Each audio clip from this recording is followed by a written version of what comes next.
चलिए बच्चों स्टार्ट करते हैं आज का लेक्चर। तो आज के लेक्चर में हमने इलेक्ट्रिक फ्लक्स और इससे रिलेटेड गॉसेस लॉ को स्टडी करना है। तो बच्चों सबसे पहले इलेक्ट्रिक फ्लक्स का वही मेन आइडिया है कि number of electric field lines passing through an area which is held perpendicular to the electric field, then this phenomena is known as flux. Electric flux को हम ग्रीक लेटर फाई से denote करते हैं। ई लिखने का purpose होता है कि हम इलेक्ट्रिक फ्लक्स मेजर कर रहे हैं और ये प्रोडक्ट होता है इलेक्ट्रिक फील्ड का और एरिया का। लेकिन इतना सिंपल प्रोडक्ट नहीं है जितना ये सिंपली लिखा हुआ है। बेसिकली तो ये डॉट प्रोडक्ट है, ठीक है बच्चों। और डॉट प्रोडक्ट तो हमेशा दो वेक्टर्स के दरमियान होता है, जबकि एरिया की बेसिक अंडरस्टैंडिंग ये है कि एरिया तो एक स्केलर क्वांटिटी है। तो हम एरिया को आखिर एरिया वेक्टर कैसे बनाएंगे? तो इसमें हमें सबसे पहले तो पूरी इक्वेशन आपको जेन में हो, E A cos theta. Cos theta define करेगा कि फ्लक्स कब मिनिमम कब मैक्सिमम होगा। लेकिन सबसे पहले हमें इसकी तलाश करनी है कि डॉट प्रोडक्ट लेना है इलेक्ट्रिक फील्ड वेक्टर का एरिया वेक्टर के साथ। तो एरिया वेक्टर क्या होता है बच्चों? देखें, ये आपको सामने स्क्रीन पर एक एरिया नजर आ रहा है। तो अब गौर से सुनिए बात। ये जिसको मैं इन सर्कल कर रहा हूं, ये सारी जगह कहलाएगी एरिया। ये सारी जगह क्या कहलाएगी? एरिया।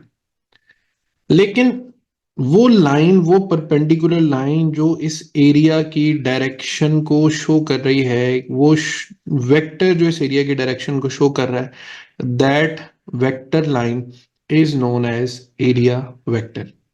आप सब बच्चों ने माइंड में बिठा लेना है कि आपने प्रोडक्ट एरिया वेक्टर के साथ एंगल देखना है। एंगल हमेशा एरिया वेक्टर के साथ सपोज करना है, और एंगल मैं आपको यहीं पे समझा रहा हूं। फॉर एग्जाम्पल,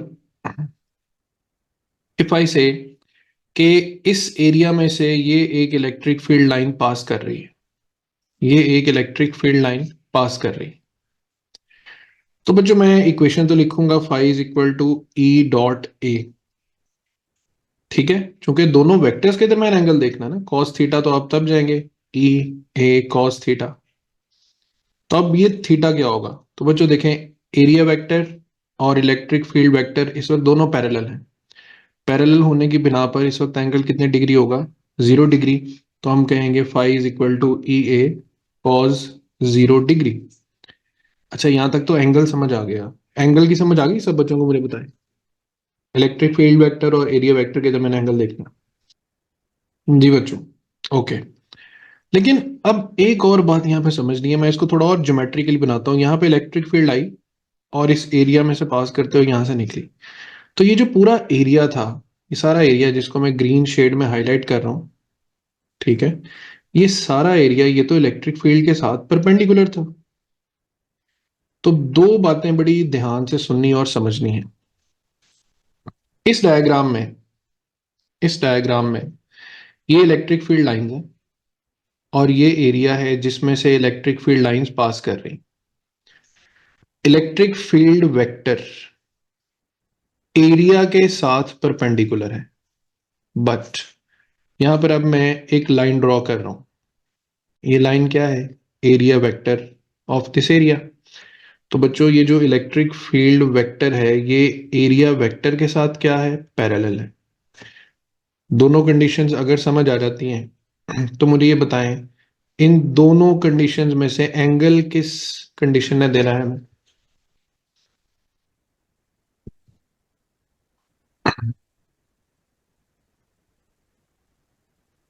सेकंड कंडीशन में, ठीक है। इलेक्ट्रिक फील्ड वेक्टर और एरिया वेक्टर ने हमें एंगल डिसाइड करके देना है।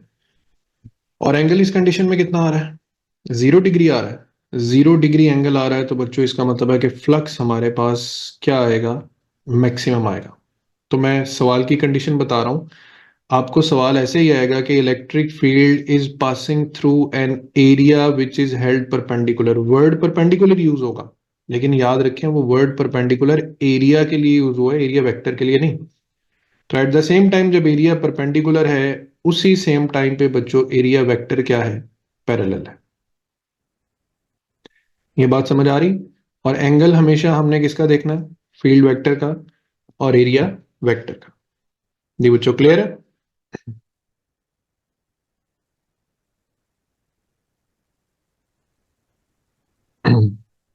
ओके, तो अब इसी कंडीशन को एक और पैरामीटर में ले जाते हैं। ये वही इलेक्ट्रिक फील्ड लाइन गुजर रही है, लेकिन अब वो एरिया जो पहले इस तरीके से पड़ा हुआ था परपेंडिकुलर, अब हम इसको यहां से रिमूव करके यहाँ पे इस तरीके से लिटा देते हैं।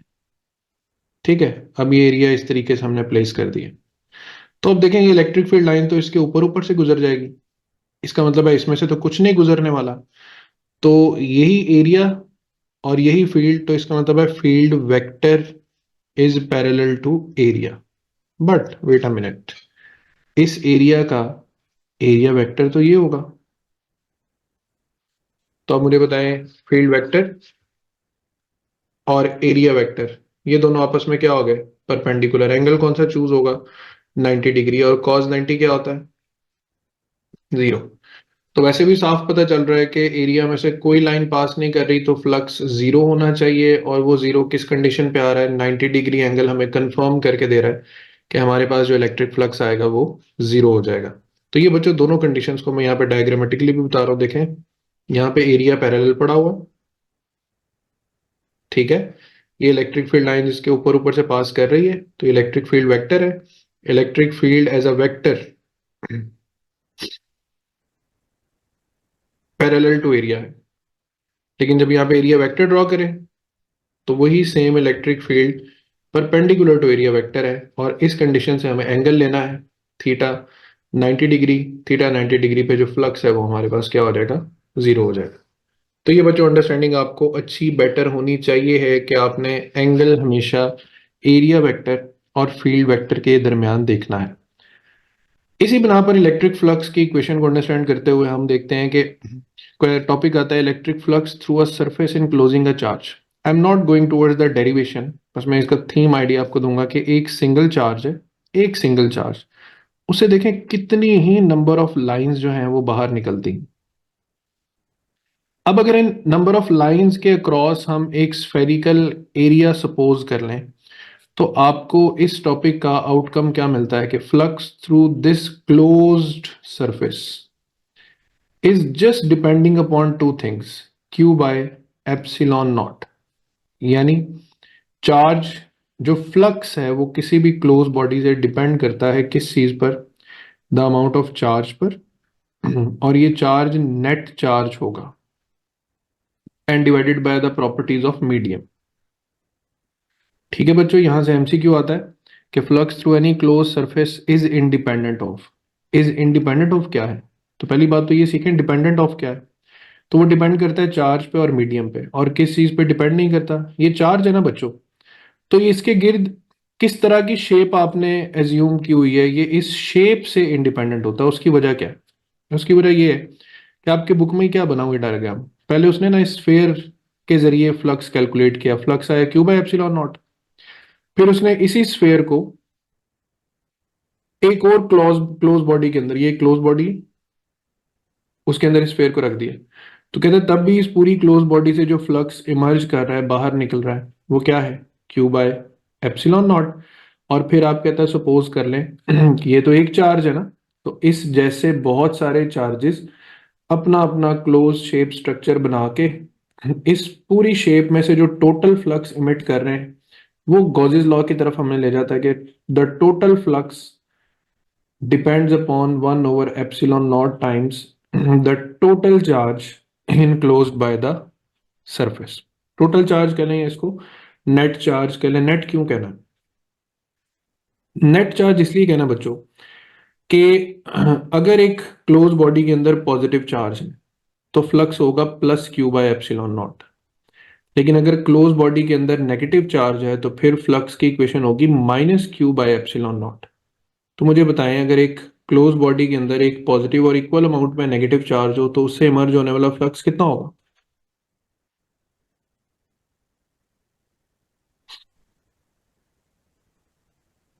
Exactly zero. इसीलिए हमने कौन सा चार्ज अज्यूम करना है, नेट चार्ज। और ये भी आपने कन्वेंशन याद रखनी है, पॉजिटिव चार्ज का फ्लक्स पॉजिटिव होता है और नेगेटिव चार्ज का फ्लक्स नेगेटिव होता है। ऑलराइट बच्चों तो अब देखेंगे, मैंने ये डायग्राम यहाँ पे बनाई हुई है। अब मुझे बताएं, इस अगर ये चार्ज क्यू है तो इस स्फीयर से इमर्ज होने वाला फ्लक्स क्या होगा, क्यू बाय एप्सिलॉन नॉट। ये चार्ज माइनस है, तो इससे इमर्ज करने वाला फ्लक्स क्या होगा, minus Q by epsilon not. और इन दोनों चार्जेस को उठा के हम एक ही स्फेयर के अंदर बंद कर दें, तो पहली बात तो इस कंस्ट्रक्शन को बोलते हैं dipole. Two equal opposite charges separated by a distance d forms a dipole. तो आपको ये बात इस तरह भी शॉर्टली याद रखनी है कि flux due to a dipole is always zero. बात समझ आई बच्चों?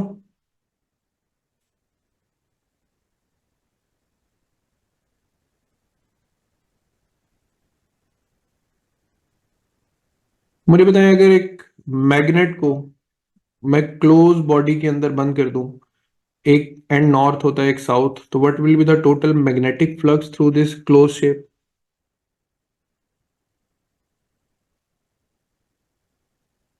एग्जैक्टली जीरो, क्योंकि मैग्नेट का तो नॉर्थ साउथ अलग होता ही नहीं है। तो नॉर्थ से lines outward positive flux, south से inward negative flux. All okay? तो फिर उसके बाद बच्चों एक बड़ा इंपॉर्टेंट क्वेश्चन आता है कि हमारे पास एक क्यूब है। क्यूब की टोटल कितनी साइड्स होती हैं? 6 साइड्स होती हैं, up down left right front back, total 6 sides. तो कंडीशन में आपको ये देता हूं कि इस क्यूब के बिल्कुल मिड में हम एक चार्ज क्यूब प्लेस कर देते हैं। कितनी साइड्स हैं इसकी? 6 साइड्स हैं। तो आपने पहला आंसर करना है कि इस क्यूब में से टोटल कितना फ्लक्स एमिट हो रहा है। Very good, the right answer is exactly Q by epsilon naught. तो जब आपसे ये पूछेगा ना इस क्यूब से टोटल कितना फ्लक्स निकल रहा है, तो बच्चों total Q by epsilon not ही निकलेगा, क्योंकि डेफिनेशन है flux through any closed surface, it does not depend upon the shape. लेकिन अगर मैं आपसे यही सवाल इस तरीके से करूं कि what is the flux through just this side of the cube, सिर्फ क्यूब की इस साइड में से कितना फ्लक्स निकल रहा है, तो सिर्फ ये जो साइड है ये 1/6 ऑफ द टोटल क्यूब है। तो बच्चों इस सिर्फ इस साइड से निकलने वाला जो फ्लक्स हो जाएगा वो 1/6 times of total electric flux हो जाएगा। इस बात की समझ आ गई सबको? चलो दैट्स वेरी गुड। तो Gauss's law is again the flux through any closed surface is q by epsilon naught times। अब इसके बाद हमने आगे बढ़ना है। तो आपने, मैं फिर भी कह रहा हूँ कि डेरिवेशंस पे नहीं जाना, अब हमने जाना है मेन थीम्स पर, मेन कॉन्सेप्ट्स पर। तो बच्चों पहली एप्लीकेशन है गॉसेस लॉ की, कि आपके पास एक हॉलो कंडक्टिंग स्फेयर है। ये कंडक्टिंग स्फेयर है और उसके बाहर बाहर पॉजिटिव चार्ज दिया हुआ। तो बच्चों तीन स्टेट्स हैं, मैं तीन समझा रहा हूं आपको। एक है इनसाइड, एक है सरफेस और एक है आउटसाइड।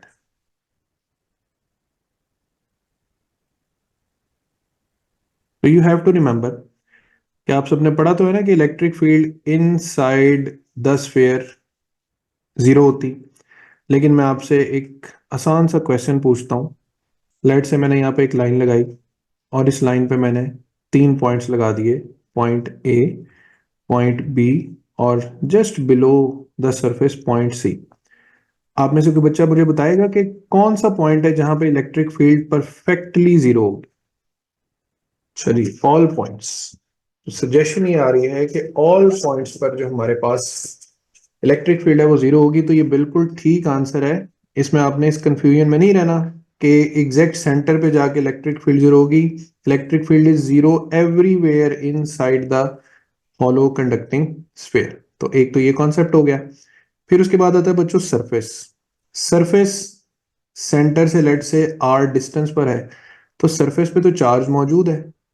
ठीक है, तो सरफेस पे इलेक्ट्रिक फील्ड की इक्वेशन हो जाएगी के total charge by the radius of the sphere R square, and it will not be equal to zero. और फिर अगर हम इससे आगे चले जाएं, तो लेट से हम इस पूरे डिस्टेंस को स्मॉल आर से डिनोट कर दें, तो इस पॉइंट पे इलेक्ट्रिक फील्ड होगी के total charge by R square. तो इनसाइड इलेक्ट्रिक फील्ड जीरो,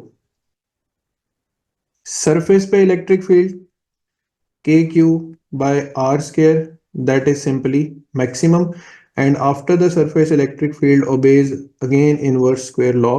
तो ये तीन बातें आपने ध्यान में रखनी है। और मुझे बताएं आपको समझ आ गई इस पॉइंट की?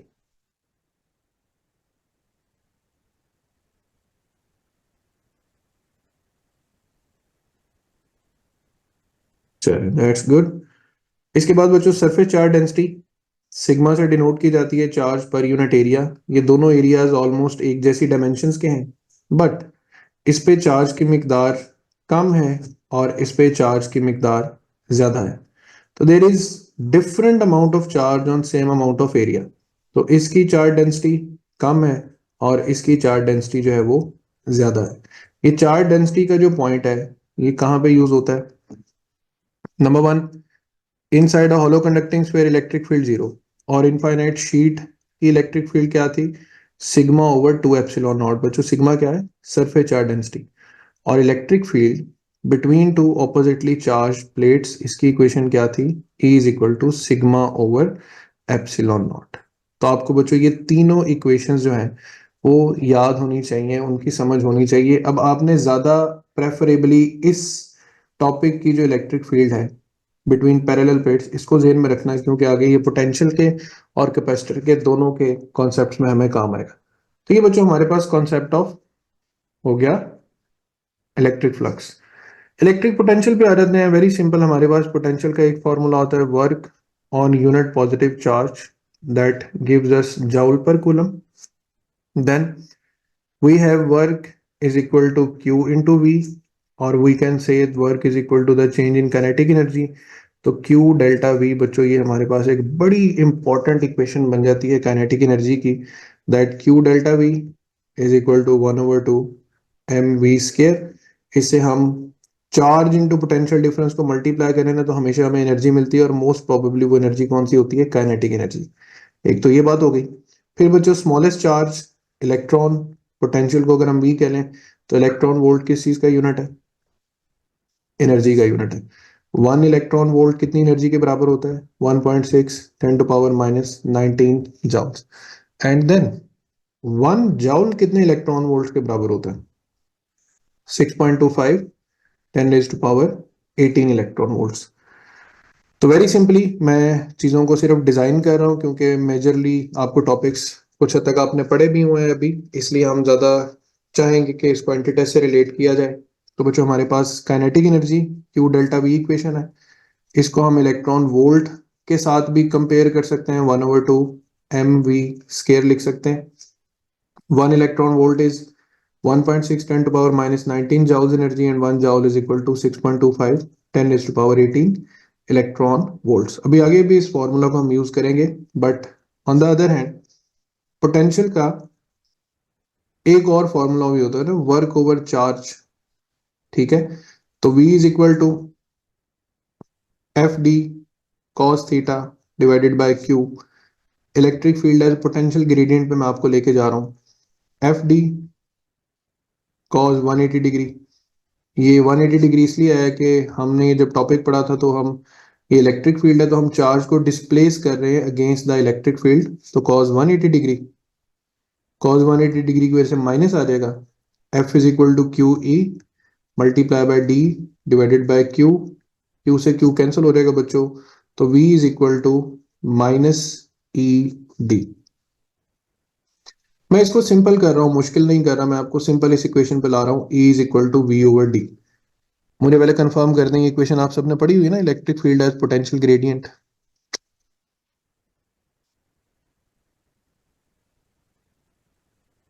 ओके, तो आपने ज्यादा फोकस्ड रहना है इस इक्वेशन पे, E is equal to V over D पे। और इसी इक्वेशन को हमने पहले क्या पढ़ा था? E is equal to F over Q.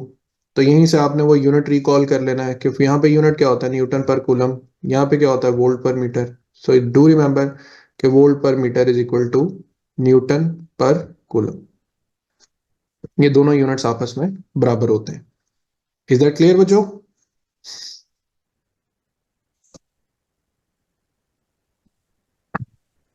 और हम V is equal to E D भी लिखते हैं, अक्सर औकात delta V is equal to E D भी लिखते हैं।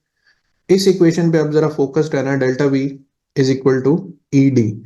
अच्छा, उससे पहले मैं एक और बात बता दूं, इलेक्ट्रिक पोटेंशियल का ये फॉर्मूला आपने पढ़ा हुआ ना, K Q by R. And do remember electric potential is a scalar quantity.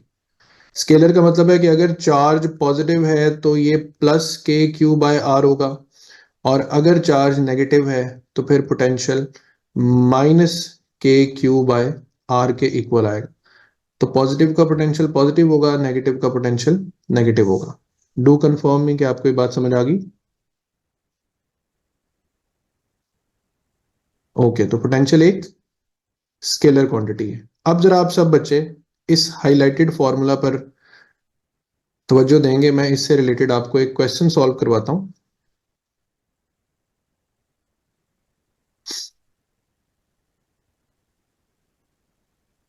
एक क्वेश्चन है,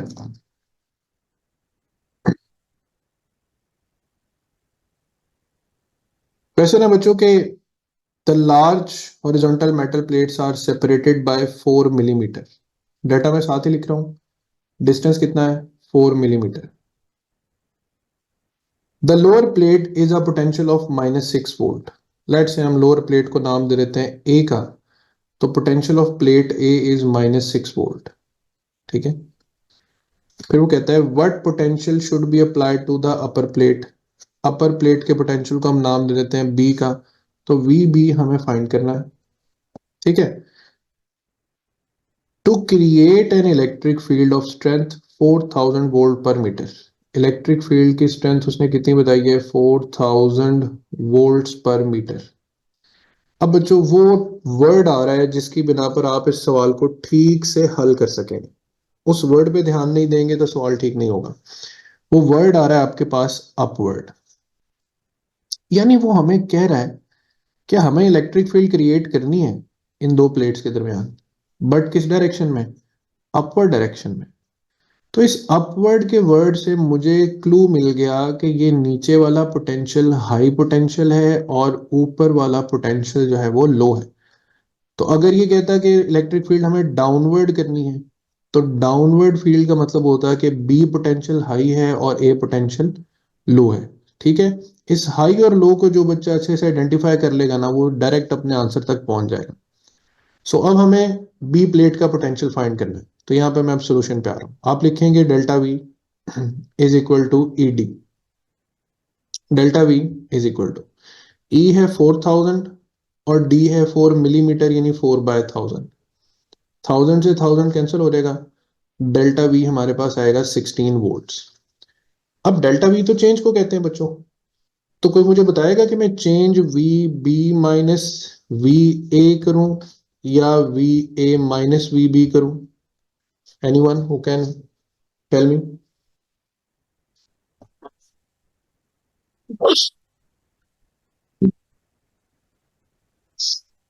सेकेंड वाला, क्योंकि हमें क्लू क्या मिला था कि ए पोटेंशियल हायर है, तो हमने हाई में से लो को माइनस करना। ठीक है बच्चों। तो हम इसको रिमूव कर देते हैं और हम लिखते हैं दोबारा V A minus V B. अब V A minus V B से हमें जो आंसर मिलेगा 16 वोल्ट यहाँ पे लिखेंगे। वी ए कितना है? -6। -16 is equal to V B. ठीक है, ये 16 में इधर ले आए। तो वी बी जो है मेरे पास कितना आंसर आ गया? -22 वोल्ट्स। तो देखें यहाँ पर हमारे पास राइट आंसर भी क्या है? -22। समझ आया बच्चों क्वेश्चन?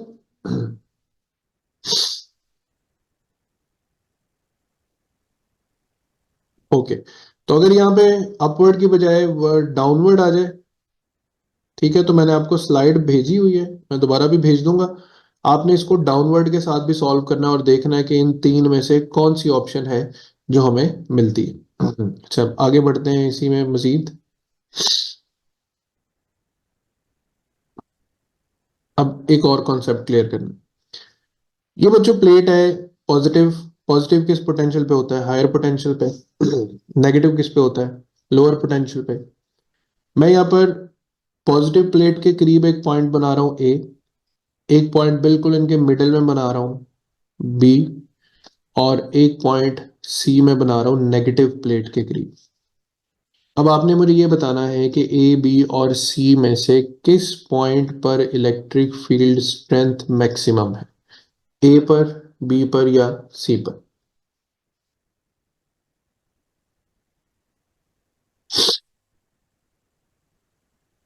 पॉइंट ए पर, that's good. Good. Another answer. A point.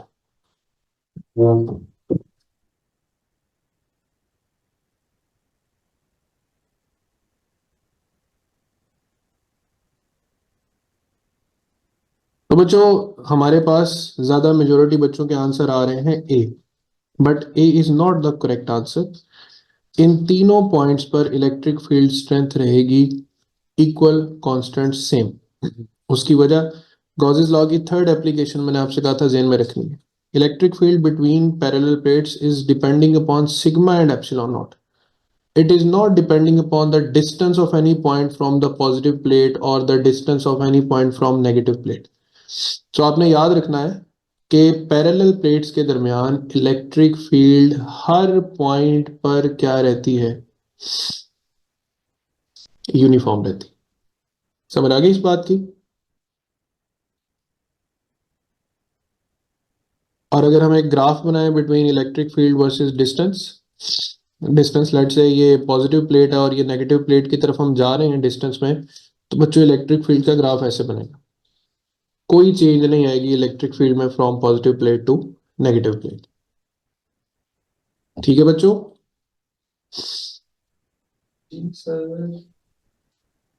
यहाँ पे इलेक्ट्रॉन वोल्ट का कॉन्सेप्ट मैं ऊपर पढ़ा चुका हूं, मैं दोबारा यहाँ पे लिख रहा हूँ 1.6 10⁻⁻19 जाउल की वैल्यू ज्यादातर जो फोटोन एनर्जीज हैं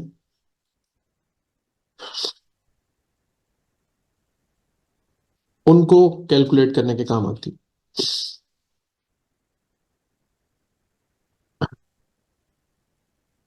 अब देखें, विच path shows the possible movement of an electron in the electric field. अब ये इलेक्ट्रॉन बीम आ रही है। अब राइट आंसर वैसे तो मैंने इनसर्कल किया हुआ है, but why it is the right answer? क्योंकि आपको सिर्फ फील्ड लाइंस की डायरेक्शन बताई है ना, तो डायरेक्शन का मतलब है कि ये पॉजिटिव प्लेट है और इलेक्ट्रॉन किसकी तरफ डिफ्लेक्ट होगा? पॉजिटिव प्लेट की तरफ। ये क्वेश्चन बच्चों 2 मरतबा ऑलमोस्ट एमडी कैट एग्जाम में आया हुआ। ठीक है, इसको पढ़े जरा और पढ़ के देखें कि 2E आंसर हमने कैसे ओरिजिनेट करना है। यहाँ पे सोल्यूशन भी है, इसको पढ़ें जरा, समझने की कोशिश करें। जब पढ़ लें समझ लें तो फिर मुझे ओके लिख देना मैसेज में। तो ये जो फॉर्मूला ना E is equal to V/D, ठीक है, ये बड़ा ही इंपॉर्टेंट फॉर्मूला है, जिसको आपने याद रखना है, जेहन में रखना है। अब मैं आपको लास्ट पे 2-3 इंपॉर्टेंट ट्रिक पॉइंट्स बता रहा हूँ, उसके बाद हमारा ये पोटेंशियल वाला टॉपिक भी खत्म हो जाएगा और फिर नेक्स्ट जो हमारा टॉपिक होगा वो होगा ऑन कैपेसिटर्स। तो कुछ पॉइंट्स बच्चों ऐसे होते हैं, कुछ जगह जहाँ पे हम कहते हैं कि इलेक्ट्रिक फील्ड भी एग्जिस्ट कर रही है, इलेक्ट्रिक पोटेंशियल भी एग्जिस्ट कर रहा है। कई जगह ऐसी होती हैं जहाँ पे इलेक्ट्रिक फील्ड जीरो हो जाती है बट इलेक्ट्रिक पोटेंशियल जीरो नहीं होता। कुछ पॉइंट्स होते हैं जहाँ पे इलेक्ट्रिक फील्ड जीरो नहीं होती but electric potential equals to zero हो जाता है। तो ये पॉइंट्स, ये सॉल्यूशंस क्या है? देखें, अगर आपके पास एक पॉजिटिव चार्ज है और उससे इलेक्ट्रिक फील्ड लाइन ओरिजिनेट हो रही है, तो इस पॉइंट P पर इलेक्ट्रिक फील्ड भी जीरो नहीं है और इलेक्ट्रिक पोटेंशियल भी जीरो नहीं है। दोनों का फॉर्मूला एग्जिस्ट करता है ना, KQ/R² एंड KQ/R। ये हो गया पॉइंट नंबर 1। नेक्स्ट आते हैं हम सेकेंड कैटेगरी। फॉर एग्जाम्पल हमारे पास 2 पॉजिटिव चार्जेस हैं और ये एक लाइन से ज्वाइन कर रहे हैं और ये इनका मिड पॉइंट है।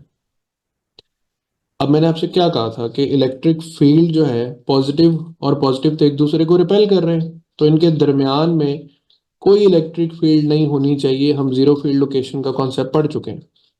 बट बच्चों यहाँ पर इस डिस्टेंस पर पॉजिटिव चार्ज का पोटेंशियल पॉजिटिव ही होगा, ये भी चार्ज पॉजिटिव है, इसका भी पोटेंशियल पॉजिटिव ही होगा, तो इलेक्ट्रिक पोटेंशियल तो यहाँ पे एड अप हो जाएगा और इलेक्ट्रिक पोटेंशियल यहाँ पे जीरो नहीं होगा। तो आपने याद रखना है कि 2 सिमिलर चार्जेस के दरमियान में या मिड पॉइंट पर इलेक्ट्रिक फील्ड तो जीरो होगी बट इलेक्ट्रिक पोटेंशियल जीरो नहीं होगा। समझ आई ये बात? ओके। अब आते हैं, एक पॉजिटिव चार्ज और एक नेगेटिव चार्ज दोनों को एक लाइन से ज्वाइन करते हैं। अब बच्चों आपको बहुत सिंपली पता है कि इलेक्ट्रिक फील्ड लाइन तो पॉजिटिव से निकलती है और नेगेटिव की तरफ जाती है। इसका मतलब है इसके बिल्कुल मिड पॉइंट पर भी इलेक्ट्रिक फील्ड जीरो नहीं होने वाली।